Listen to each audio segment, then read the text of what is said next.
Iran की supreme national security council के secretary Ali लारेजानी का पाकिस्तान का विजिट और पाकिस्तान में इस वक्त दो टॉप दोस्त ममालिक के टॉप सिक्योरिटी ऑफिशियल्स की मौजूदगी।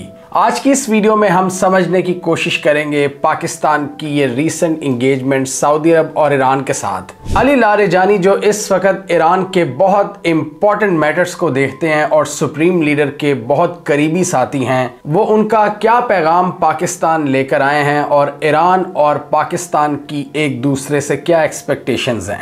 आज की इस वीडियो में हम देखेंगे पाकिस्तान और ईरान के ताल्लुकात की करंट डायनामिक्स और इस रीजनल सिक्योरिटी डायनामिक्स के तहत ईरान किन किन ममालिक से इंगेज कर रहा है और पाकिस्तान उस इक्वेशन में कहां पर आता है। आइए जानते हैं।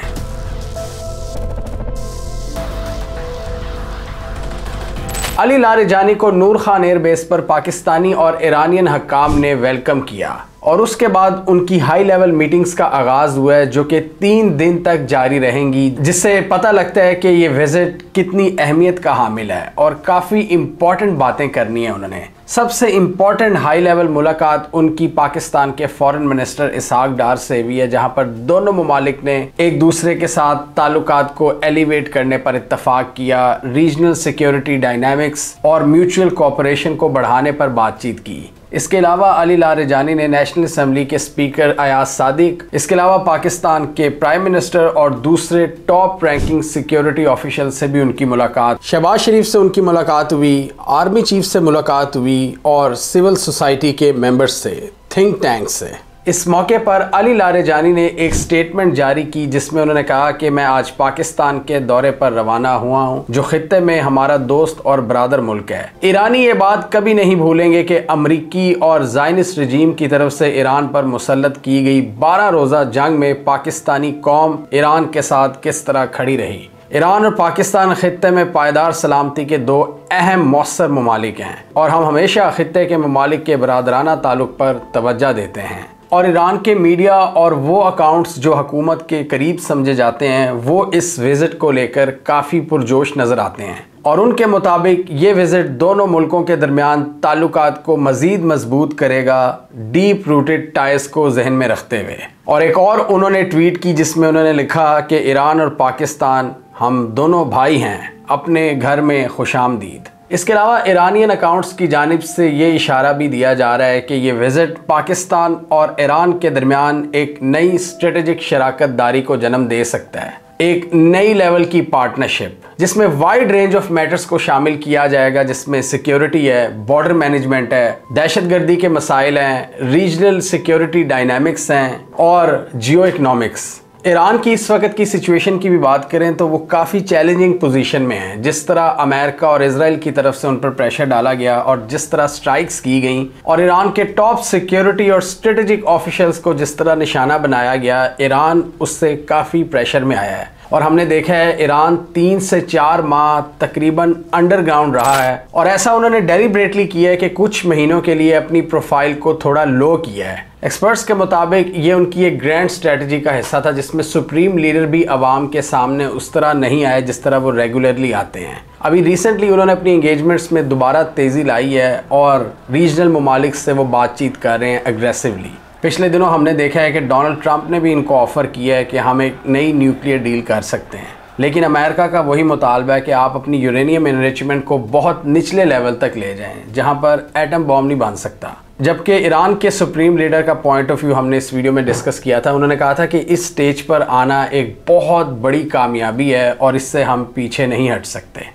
ये जो हमने अचीव किया है यूरेनियम एनरिचमेंट 60% लेवल्स तक जो चंद ममालिक के पास है, हम इसको तर्क कैसे कर दें? क्या हम अपने सारे साइंटिस्ट और मिलिट्री ऑफिशियल्स की जो खिदमात हैं उनको भूल जाएं? तो इस हवाले से ईरान के ऊपर एक सख्त प्रेशर भी है और नो डाउट जिस तरह इजराइल और अमेरिका ने इन पर स्ट्राइक्स की थी, इनको काफ़ी नुकसान भी हुआ है। इनका बहुत सा न्यूक्लियर इंफ्रास्ट्रक्चर और पूरे न्यूक्लियर प्रोग्राम को नुकसान पहुंचाया है। लेकिन ये हमने कई वीडियोस में देखा था कि ईरान की जो एनरिच यूरेनियम है वो अभी भी कई जगहों पर महफूज पड़ी है। वो बहुत नीचे अंडरग्राउंड लेवल्स तक उन्होंने दफन की हुई थी जिसको इतना ज़्यादा नुकसान नहीं पहुंचा, लेकिन ऊपर वाला जितना इंफ्रास्ट्रक्चर था वो तबाह बर्बाद हो चुका है। तो इसलिए ईरान एक स्ट्रेटजी के तहत 3-4 माह लो प्रोफाइल रहा है और ज़्यादा इनके लीडर्स सामने नहीं आए। और अब हम देख रहे हैं कि इनकी मुलाकातें Chinese officials, Russian officials, Libya, central Asia, Afghanistan, Pakistan और सऊदी ऑफिशियल से हो रही हैं। और कुछ दिन पहले अली लारिजानी ने सऊदी अरब का विज़िट किया है, जहां पर मोहम्मद बिन सलमान के भाई जो डिफेंस मिनिस्टर हैं उनसे मुलाकात की है। एक्सपर्ट्स के मुताबिक ईरान, पाकिस्तान और सऊदी अरब के दरमियान डिफेंस एग्रीमेंट को वेलकम करता है और उसको पॉजिटिव निगाह से देखता है। सऊदी अरब और ईरान के दरमियान भी जो डायनामिक्स हैं वो पिछले 5-6 सालों के मुकाबले में चेंज हो चुकी हैं और अब ये दोनों एक दूसरे को एज एडवर्सरीज नहीं देखते बल्कि पार्टनर्स के तौर पर देखते हैं। और ईरान के हलकों में कहीं ना कहीं ये ख्वाहिश पाई जाती है कि पाकिस्तान के साथ भी उनकी कोई स्ट्रेटेजिक लेवल की अंडरस्टैंडिंग हो। ऑब्वियसली उस लेवल का पैक्ट तो नहीं हो सकता सऊदी अरब तर्ज का, क्योंकि ईरान पर सैंक्शंस हैं और बहुत से मसाइल का सामना कर रहा है ईरान डायरेक्ट होस्टिलिटी फेस कर रहा है अमेरिका और इजराइल की जानिब से। और इस सूरत हाल में पाकिस्तान के लिए भी थोड़ा मुश्किल होगा कि एक comprehensive mutual strategic defence pact कर ले। तो इसलिए पाकिस्तान की ईरान से ये ख्वाहिश है कि जितने भी आपके और हमारे आउटस्टैंडिंग इश्यूज़ हैं, बॉर्डर मैनेजमेंट से रिलेटेड, दहशतगर्दी से रिलेटेड, ट्रेड से रिलेटेड, उनको हल किया जाए। पहले जो आपके बेसिक मसाइल हैं उनको हल किया जाए, क्योंकि वही हल नहीं होते। ईरान से हम खोलकर तेल नहीं ख़रीद सकते, एक बड़ी मिकदार में तेल स्मगल होता है, जबकि ऑफिशियली हम बाय कर नहीं सकते सैंक्शंस की वजह से। और इसके अलावा सिक्योरिटी रिलेटेड मसाइल हैं, बॉर्डर मैनेजमेंट के इश्यूज़ हैं, जिन पर दोनों ने पिछले सालों बहुत काम किया है। और इसके अलावा एक और बहुत बड़ा मसला है अफ़गानिस्तान का। अफ़गानिस्तान पर जो अप्रोच है इन दोनों ममालिक की, वो भी कई जगहों पर सिमिलर नज़र आती है, जैसे कि ईरान और पाकिस्तान दोनों अफ़गान बाशिंदों को अपने मुल्क से निकाल रहे हैं। इस सूरत हाल के हवाले से भी तबादला ख्याल किया गया होगा, लेकिन मेरे हिसाब से ईरान पाकिस्तान को यहाँ ये भी मशवरा देगा कि आप अफ़गानिस्तान के साथ ताल्लुकात को डेंजरस लेवल्स तक ना ले जाएं। और ईरान चूँकि डायरेक्ट मगरबी हॉस्टिलिटी का सामना करता है, ईरान यही चाहेगा कि इस रीजन में कम से कम लड़ाइयाँ हों इन मुल्कों के बीच में, यानी जो रीजनल ममालिक हैं। और यही चाइना की भी ख्वाहिश है, यही सऊदी अरब की भी ख्वाहिश है। सऊदी अरब की बात करें, वो भी पाकिस्तान, ईरान, अफ़गानिस्तान सबके साथ ताल्लुकात बेहतर कर रहा है, वो भी अपने थ्रेट्स को मिनिमाइज़ करना चाहते हैं। इसी तरह ईरान जिस तरह की मुश्किलात का शिकार है, वो भी रीजनल ममालिक के साथ पंगे नहीं लेना चाहता, वो भी तंग आ चुके हैं। रिपोर्ट्स के मुताबिक एक तरफ जहां वो अफ़गान बाशिंदों को निकाल रहे हैं, दूसरी तरफ वो अफ़गानिस्तान से बहुत सी डील्स भी कर रहे हैं और एक अंडरस्टैंडिंग पर काम किया जा रहा है कि इस तरह इन्वेस्ट किया जाएगा अफ़गानिस्तान के अंदर जिससे अफ़गानिस्तान में जॉब क्रिएशन होगी। और जिस तरह उन्होंने चाबहार पोर्ट ऑफ़र की है तालिबान को, वो तो हमने इस वीडियो में देखा है। तो वो अपने ताल्लुकात ईरान के साथ बेहतर भी करने की कोशिश कर रहे हैं, जो कि पाकिस्तान और अफ़गानिस्तान की केस में नहीं देख रहे हम। उस केस में सिर्फ लड़ाई है पाकिस्तान और अफ़गानिस्तान की केस में। और अभी रिसेंटली एक बार फिर तालिबान हुकूमत ने पाकिस्तान पर इल्ज़ाम लगाया कि हमने स्ट्राइक्स कैरी की हैं पक्तिका, कुनर, नंगरहार में, जहां टीटीपी के स्ट्रॉन्ग होल्ड्स हैं, जबकि पाकिस्तान ने फ़िलहाल इसको डिनाई किया है। तो ये क्लियर है कि ईरान इस पूरे रीजन में बीइंग अ सप्रेस्ड प्लेयर, जिसको बहुत ज़्यादा सप्रेस किया हुआ है, सैंक्शंस हैं उस पर, वो मामलात को ठंडा करने पर ही जोर देगा। और वो ये कहेगा कि ठीक है आपकी लड़ाई है, एक मसला है, लेकिन हॉस्टिलिटीज़ को थोड़ा कम किया जाए और डेंजरस लेवल्स तक ना लेकर जाया जाए। और जिस तरह पाकिस्तान अपने रीजन से निकल कर मिडल ईस्ट के अफेयर्स में एंटर हो रहा है, ये चीज़ भी ईरान के लिए बहुत इंटरेस्टिंग होगी कि गज़ा के मामले पर ये जो इंटरनेशनल स्टेबलाइजेशन फोर्स की बात हो रही है, जिस पर अभी तक कोई ख़ास डेवलपमेंट नहीं हो सकी, उसी वजह से जो चैलेंजेस हमने इस वीडियो में एक्सप्लेन किए थे कि ये मसले आएंगे, तो उन मसाइल की वजह से अभी तक उस फोर्स पर काम नहीं हो रहा। लेकिन पाकिस्तान की क्लियर ये जो इन्वॉल्वमेंट हुई है, पाकिस्तान को जो इंक्लूड किया है अमेरिका ने, और पाकिस्तान ने खुद आगे बढ़कर भी इस तरह अपना किरदार अदा किया है मिडल ईस्ट में, ये गज़ा के मामले पर, फ़लस्तीन के मामले पर, तो इस पर भी ईरान पाकिस्तान को एक अहमियत की निगाह से देख रहा है कि यहाँ पर पाकिस्तान के साथ किस तरह ताउन को बढ़ाया जा सकता है। यानी वहाँ पर ज़्यादा जो पावरफुल प्लेयर्स हैं, इजराइल, अमेरिका या यूरोप के जो प्लेयर्स हैं, वो ईरान की तरफ होस्टाइल हैं। लेकिन पाकिस्तान और सऊदी अरब के साथ ईरान चाहता है कि इस मामले पर बातचीत जारी रखी जाए ताकि उनको भी एक फीडबैक मिलता रहे, क्योंकि ईरान खुद तो उस कॉन्फ्लिक्ट में है किसी हद तक डायरेक्टली इन्वॉल्व, उनका एक एक्सिस ऑफ रेजिस्टेंस है। लेकिन जिस मामले पर उनको इंक्लूड नहीं किया जाता ऑब्वियसली अमेरिका की जानिब से, पाकिस्तान वहां पर ईरान को एक फीडबैक दे सकता है। यानी कॉम्प्लेक्स रीजनल रीअलाइनमेंट्स में दोनों को एक दूसरे की ज़रूरत पड़ती है। किस तरह अफगानिस्तान से डील करना है, किस तरह इजराइल से डील करना है, किस तरह अमेरिका से डील करना है, सऊदी अरब से क्या बातचीत करनी है। ये हैं सारी रीजनल डायनामिक्स जिनको मिल बैठकर डिस्कस किया जा सकता है और एक दूसरे के तजर्बात से फ़ायदा उठाया जा सकता है और किसी हद तक सपोर्ट भी किया जा सकता है। इसके अलावा वो चाइना से भी अपनी बातचीत जारी रखते हैं और रूस से भी, और पिछले दिनों उन्होंने रूस के हवाले से भी बात की है कि रूस हमें एटमी प्रोग्राम के हवाले से सपोर्ट कर सकता है। रूस ने इस साल इनके साथ एक रीन्यूड स्ट्रेटेजिक शराकत दारी की है जिसमें म्यूचुअल डिफेंस पैक्ट नहीं है। ये नहीं लिखा कि एक पर हमला दूसरे पर हमला तस्वुर किया जाएगा, लेकिन बहुत सी चीज़ों में स्ट्रेटेजिक अंडरस्टैंडिंग है, जैसे कि लॉन्ग टर्म सपोर्ट है, ऑयल सप्लाईज का मामला है, इन्वेस्टमेंट का मामला है, फौजी ताउन बढ़ाने की बात है, मिलिट्री इक्विपमेंट एक दूसरे को सप्लाई करने की बात है, defence production, mutual defence production की बात है। इस लेवल की अंडरस्टैंडिंग इन्होंने रूस से की है। और एक रिपोर्ट ये भी आई है कि ईरानियन ऑफिशियल्स क्लेम कर रहे हैं कि रूस और चाइना ईरान के न्यूक्लियर नॉन प्रोलिफरेशन रजीम से निकलने की हमायत करता है। इससे उनके मुताबिक ईरान मिलिटरीली और न्यूक्लियर वाइज स्ट्रॉन्ग होगा। अली लारेजानी की बात करें तो इनका एक्सपीरियंस भी बहुत वसी है ईरान के अंदर। ये ईरान के सुप्रीम लीडर के बहुत करीब समझे जाते हैं। ये ईरान की जो पासदारान इनकलाब है उसके हेड भी रहे हुए हैं। इसके अलावा वो ईरान की असम्बली के स्पीकर रहे हुए हैं और आजकल ईरान की जो सुप्रीम नेशनल सिक्योरिटी काउंसिल है उसके सेक्रेटरी हैं। और इनको इजराइल की जंग के बाद रिसेंटली अपॉइंट किया गया है इस इम्पॉर्टेंट पोजीशन पर, और ये जिस कंट्री का विज़िट करते हैं वहाँ पर ये सुप्रीम लीडर का स्पेशल मैसेज लेकर जाते हैं और ईरान के one of the most experience political figure समझे जाते हैं। और उनके मुताबिक भी आज का कॉम्प्लेक्स जियोपॉलिटिकल एनवायरनमेंट ये रिक्वायर करता है कि तमाम मुस्लिम ममालिक की अप्रोच, उनकी एक्शंस किसी हद तक कोऑर्डिनेटेड होने चाहिए।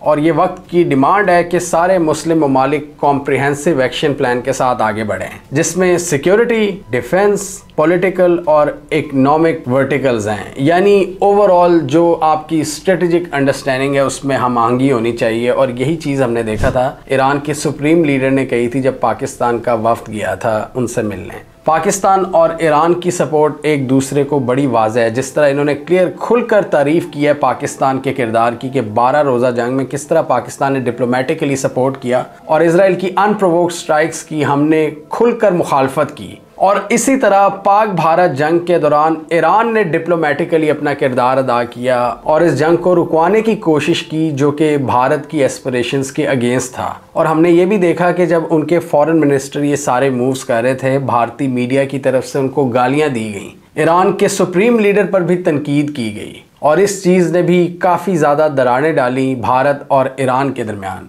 जबकि पाकिस्तान ने फ़ौरन पाक भारत मार्के के बाद ईरान और दूसरे इम्पॉर्टेंट ममालिक का विज़िट किया और ईरान उन टॉप ममालिक की फहरिस्त में शामिल था जिनको पाकिस्तान ने ज़रूरी समझा विज़िट के लिए, जिसमें तुर्की, आज़रबाईजान, चाइना और ईरान शामिल थे। यानी पाकिस्तान अपने पूरे स्ट्रेटेजिक कैलकुलस में ईरान को इम्पोर्टेंस देता है और यही चीज़ ईरान के केस में भी नज़र आती है। बल्कि उनकी ज़्यादा ये ख्वाहिश होती है कि पाकिस्तान उनके साथ एक स्ट्रेटेजिक अंडरस्टैंडिंग में रहे, क्योंकि बात वही है कि इस वक्त उनकी पोजीशन रीजन में थोड़ी सी वीक है सैंक्शंस वगैरह की वजह से और इजरायली हमलों की वजह से, जबकि पाकिस्तान की पोजीशन बहुत मजबूत है। नो डाउट ईरान ने भी इजराइल को सबक सिखाया है। जिस तरह उन्होंने मिसाइल दागे हैं इतने ज़्यादा एयर डिफेंस सिस्टम्स के होते हुए, पाकिस्तान ने अपने से 4 गुना बड़े दुश्मन को शिकस्त दी है। तो यहाँ पाकिस्तान के स्ट्रेटेजिक क्रेडेंशियल्स में इजाफा हुआ है जिसको ईरान, अमेरिका, तुर्की और चाइना सब ने देखा है। तो यहाँ पर पाकिस्तान के पास एक स्ट्रेटेजिक स्टेबिलिटी आई है और उसके बाद हमने सऊदी अरब से भी डिफेंस एग्रीमेंट किया है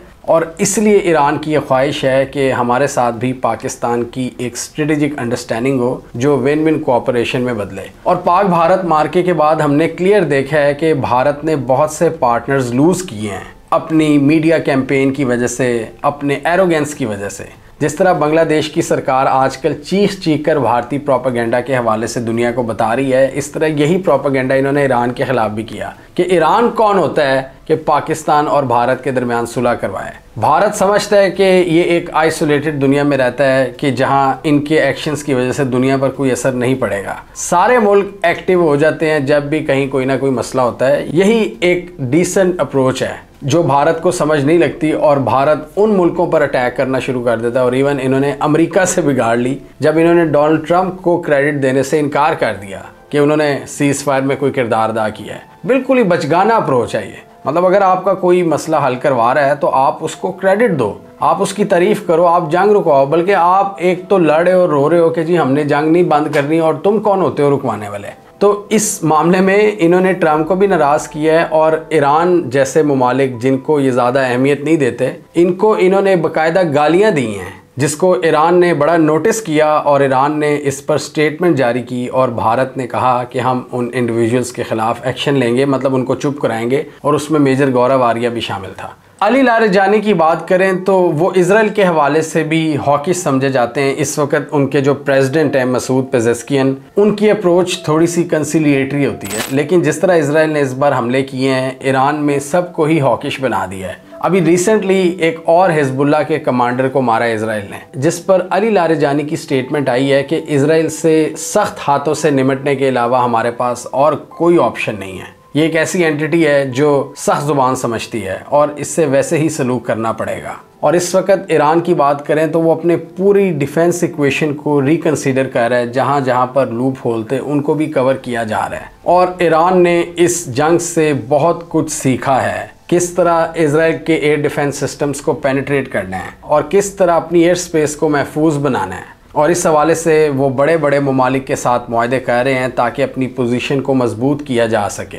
जिसमें चाइना और रूस तो शामिल हैं ही, पाकिस्तान के साथ भी वो किसी लेवल की एक अंडरस्टैंडिंग चाहते हैं। अगस्त में हमने देखा था पाक भारत जंग के बाद और ईरान इज़राइल जंग जब हो चुकी थी, तो ईरान के सदर मसूद पेज़ेश्कियन ने एक विज़िट किया था पाकिस्तान का, और वो भी बड़े ज़बरदस्त माहौल में हुआ था। वहाँ भी बहुत से एग्रीमेंट साइन किए गए थे, तकरीबन 12 MOUs tourism, agriculture, legal cooperation, industry, science and tech, cultural heritage और तिजारत को बढ़ाने पर इत्तफाक किया था। ट्रेड की बात करें तो दोनों ममालिक इस वक्त $3 बिलियन की ट्रेड करते हैं सैंक्शंस के बावजूद, और इसमें बहुत सी बार्टर ट्रेड भी शामिल है, यानी चीज़ों का तबादला, और इसको ये $10 बिलियन तक लेकर जाना चाहते हैं। और इसके लिए एक फ्री ट्रेड एग्रीमेंट पर भी काम हो रहा है, यानी एक ऐसा ट्रेड रिजीम जिस पर दोनों ममालिक एक दूसरे पर टैरिफ्स और ड्यूटीज़ को बहुत कम करेंगे। बॉर्डर ट्रेड मैकेनिज्म के हवाले से ऑलरेडी पाकिस्तान की सक्सेसिव गवर्नमेंट्स ने काफ़ी काम किया है ईरान के साथ। ईरान के लेट प्रेसिडेंट रईसी के दौर में बॉर्डर ट्रेड मैनेजमेंट के हवाले से बहुत ज़्यादा काम हुआ था। शहबाज शरीफ और रईसी ने विज़िट किए थे खुद